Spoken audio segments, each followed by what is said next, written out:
Hello, welcome back to Puja littles world. তো চলো তোমাদের সাথে একটা মাছের রেসিপি শেয়ার করা যাক। প্রথমেই মাছগুলোকে নুন, গোলমরিচ আর লেবু দিয়ে ম্যারিনেশন করতে হবে। তারপর মাছগুলোকে ভেজে নিতে হবে।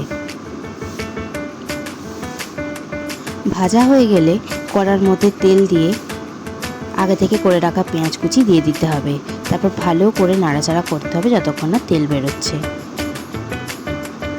তারপর ধনে গুঁড়ো, জিরে গুঁড়ো, আদা রসুনের পেস্টটাও দিয়ে দিতে হবে।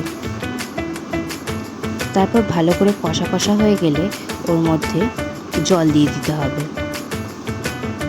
তারপর আরও একবার ভালো করে নাড়াচাড়া করে ফেটিয়ে রাখা দইটা দিয়ে দিতে হবে। এরপর ভাজা মাছগুলোকে দিয়ে হালকা আঁচ দিয়ে নামিয়ে নিতে হবে।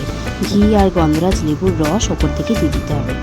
এরপর ডেকোরেশনের জন্য গন্ধরাজ লেবুর স্লাইস আর গন্ধরাজ লেবুর পাতা দিয়ে সাজাতে হবে। ব্যাস, তাহলেই রেডি আমাদের গন্ধরাজ কাতলা। তোমরা অবশ্যই ট্রাই করো। দেখাবে নেক্সট ভিডিও।